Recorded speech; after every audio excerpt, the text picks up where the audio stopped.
El tema más importante para el colectivo del PDI no permanente es la estabilización. Teniendo en cuenta la disposición transitoria de la LOSU,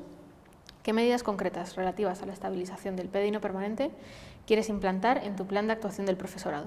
Bien, las medidas tienen que venir de la mano de esa misma transitoria, que si no me equivoco es la octava, ¿no?, que pauta las distintas transiciones y pasarelas a unas figuras y otras. Hay que garantizarse la financiación suficiente para que esto sea posible y en esos términos asegurar procedimientos claros, seguros y pautados en el tiempo. Enfrentándonos a una situación económica incierta, ¿cuál quieres que sea tu política de empleo en los próximos años respecto del PDI no permanente? Bueno, está muy bien poner por delante esa situación económica incierta, que no es tanto incierta con carácter general, sino por lo que se refiere a la necesaria financiación de la mano de la Comunidad de Madrid, que requiere de nosotros una presencia muy activa y una interlocución que sea valiosa para dar la cobertura financiera a estos programas de estabilización y promoción. La LOSU plantea la reducción de la plantilla no permanente a un 8% en 2 años. ¿Qué medidas son las que vas a llevar a cabo para cumplir ese objetivo?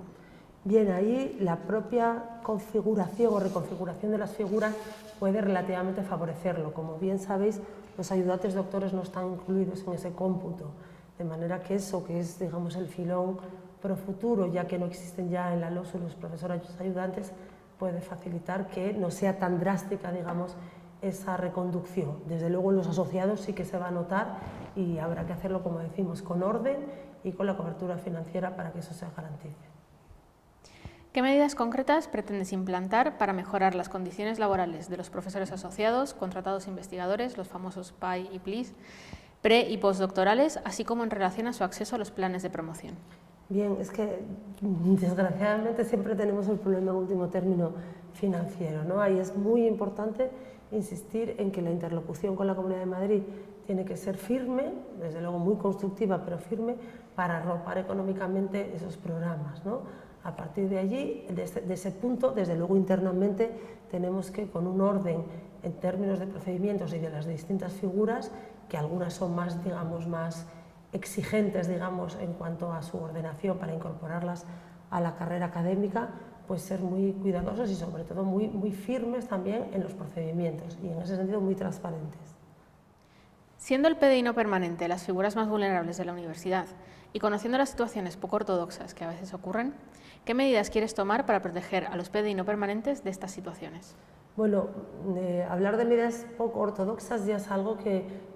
no puede más que producir un rechazo, ¿no? Y cuando la pregunta formula el hecho de conocerlas, pues verdaderamente no las conozco en el detalle como para poder ahora hacer una aproximación que las resuelva, más allá de decir con carácter absolutamente general que no se puede dar cobertura a ninguna medida no ortodoxa que no cumpla estrictamente con las obligaciones, derechos y deberes que las distintas figuras del PDI, y hablamos ahora del no permanente, tienen que asumir, ¿no? Derechos y deberes, pero sobre todo derechos si son los que no se están vulnerando. ¿Qué medidas concretas planteas para la mejora del programa Docentia? Bueno, esto sí que es una pregunta llena de elementos, ¿no? El programa Docentia, como planteamiento general, es un programa que realmente es necesario y además forma parte de los estándares de todo orden a los que nos debemos. A partir de ahí, desde el punto de vista material, también es importante y yo creo que como PDI compartimos, ¿no?, esa oportunidad e inquietud, en el mejor sentido, de saber nuestros estudiantes qué opinan, ¿no?, de nuestra dedicación, pero claro, como todo, ¿no?, como se dice, el diablo está en los detalles. ¿Cómo formulamos eso de una forma que sea constructiva para los estudiantes y para nosotros, ¿no? Ahí hay cosas que revisar seguramente en la mejor disposición de todos, ¿no?, del sistema y de cada uno de nosotros que queremos, seguro, someternos a una buena valoración con efectos de nuestra docencia. La investigación para el colectivo del PDI no permanente a veces se hace muy cuesta arriba por distintos motivos. ¿Qué actuaciones querrías llevar a cabo para favorecer la capacidad investigadora, el liderazgo, la creación de nuevas líneas y grupos de investigación liderados por el PDI no permanente? El otro día, en el debate que tuvimos de investigación, yo de las primeras aproximaciones que hice fueron estas, ¿no?, del que nos concentramos excesivamente en unas figuras muy específicas en relación con la investigación, y yo creo que es muy importante poner de manifiesto la riqueza de la investigación más granulada que en los grandes equipos y con IPs de primerísima línea, que por otra parte, con razón, tiene ya una trayectoria larga y en consecuencia hay que saber aflorar la riqueza que se produce y dar cabida a iniciativas muy ricas de estos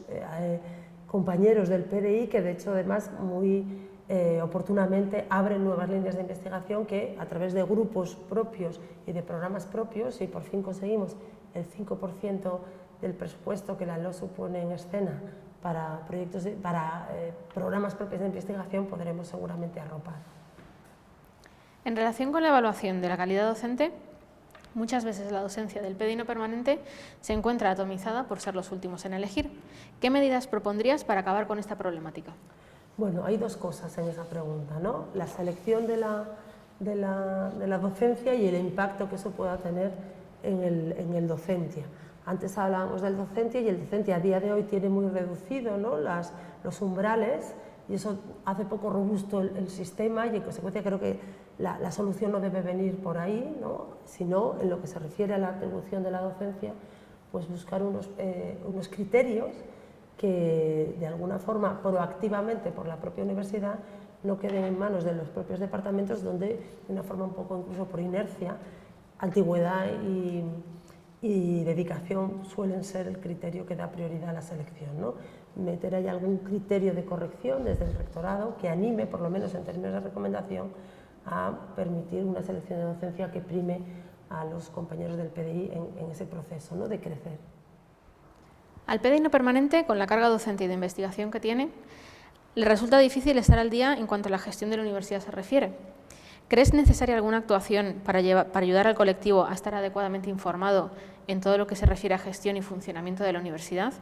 Y en caso afirmativo, ¿qué propuestas tendrías para ello? Bueno, pues de esta campaña electoral que me está haciendo tan rica, ¿no?, porque pues me permite encontrarme, reencontrarme y confirmar intuiciones y descubrir cosas que, a pesar de que tengo afortunadamente una larga experiencia, pues no había llegado a detectar, ¿no? Y entre ellas está precisamente que no solo los compañeros del PDI no permanente, sino incluso compañeros del PDI permanente que, por ejemplo, vienen de otra universidad, trasladan la inquietud de no tener una suerte de acompañamiento de bienvenida o de arranque, ¿no?, que simplemente pasa por lo que me trasladas, ¿no?, esa inquietud de poder tener una suerte de kit, casi diría de supervivencia, según cómo, ¿no?, para entender esta casa que, como rica que es compleja y que requiere a veces un poco de acompañamiento. A veces, como yo me gusta decir, la revolución está en las pequeñas cosas y apreciar o descubrir esta pequeña falla, digamos, creo que tiene una relativamente sencilla solución, ¿no?, de pensar, pues es un pequeño tutorial, digamos, ¿no?, de aproximación.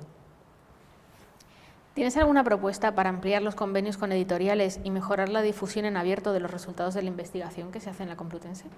Bueno, pues entre las oportunidades que me está dando también, como digo, la campaña, es haber tenido un conocimiento en el que tengo todavía que profundizar, porque es un asunto complejísimo, de los acuerdos transformativos, ¿no? Es una cuestión que es bastante, bueno, pues casi me atrevo a calificar de polémica, ¿no?, porque es una fórmula que tiene también sus circunstancias y sus dudas, pero en ella creo que nos hemos involucrado. La parte valiosa es esta idea de la Open Science, y eso en sí mismo es un valor, pero hay que también tener en cuenta que eso hay que administrarlo bien también en cuanto a los recursos que nosotros manejamos, ¿no?, porque para las editoriales a las que financiamos en esos términos, bueno, pues hay un coste importante por parte de la universidad. Es un auténtico reto del presente, ya no hablo de futuro porque está aquí. ¿Cuál va a ser tu política en cuanto a los procesos de promoción en relación con los criterios de acceso a la promoción, el procedimiento de evaluación de las solicitudes y los baremos de selección? Bueno, muchas cosas también, Paula, salen muchas cosas.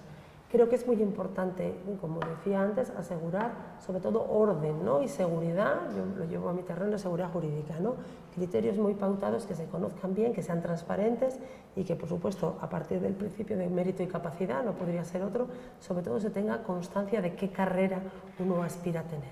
Ahí hay que combinar además una cuestión de expectativas subjetivas, de estabilización con más densidad, de promoción también, pero con menos énfasis o menos inmediatez, con un criterio global de una plantilla que tiene que estar ordenada. Y ahí es muy importante tener criterios homogéneos, claros para toda la universidad, que a su vez sean capaces de atender las diferencias que haya, que en su caso también habrá que volcar en los perfiles, ¿no? Perfiles que con todo tienen que estar, digamos, bien definidos y no con un exceso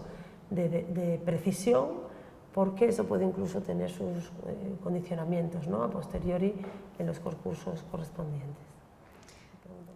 Si sales elegida el día 29, cuando empieces a elaborar tu plan de estabilización y promoción que quieres implementar, ¿en qué manera podrá colaborar el PDI no permanente en su elaboración? Bien, veo que hablas del 29, efectivamente el 21 no quiero arrasar, además lo estoy pasando también en la campaña que me voy a animar a llegar a la segunda vuelta. Bueno, fuera de bromas, desde luego es fundamental, ¿no?, porque yo creo que hay veces, quizá por las inercias y lo complejos que son los procedimientos, que perdemos de vista que los verdaderos interesados tienen que tener una capacidad de interlocución, ¿no? Está la interlocución de la representación sindical, que debe estar ahí, que juega un papel, pero hay que buscar desde luego canales de articulación y la representación del Consejo de Gobierno, no ya en la sede del propio Consejo, sino en la preparación de los distintos procedimientos y del propio plan, será más que bienvenida. ¿Qué te diferencia del resto de candidatos y por qué te tiene que dar la comunidad universitaria y específicamente el PDI no permanente su confianza para liderar la universidad? Pues yo creo, y a estas alturas de la campaña me reafirmo, ¿no?, en lo que eran unas intuiciones, que tengo en el propio lema de mi campaña las claves que entiendo que son necesarias del momento, ¿no? El ser muy consciente de esa necesidad de despertar como computenses a un momento que es crítico, y cuando digo crítico a veces parece que le damos la connotación negativa. Una crisis es algo que está en un proceso de cambio y eso en sí mismo está lleno de oportunidades, ¿no? Y entonces creo que tengo un buen diagnóstico de la situación en la que la LOSU nos interpela y es en sí misma una oportunidad, esa reducción de los alumnos de jóvenes, que también es una oportunidad porque la formación a lo largo de la vida está aquí y ha llegado para llegar, para quedarse, para bien, y en ese sentido habrá más necesidades también de PDI, y bueno, pues ese escenario de universidades privadas junto con nosotros, ¿no?, que nos obliga a estar muy conscientes de la realidad e ir a lo más elemental y más esencial, que al final es lo que nos va a marcar la guía, ¿no?, para el aquí y ahora, que nos da oportunidades, ya digo, retos que son oportunidades.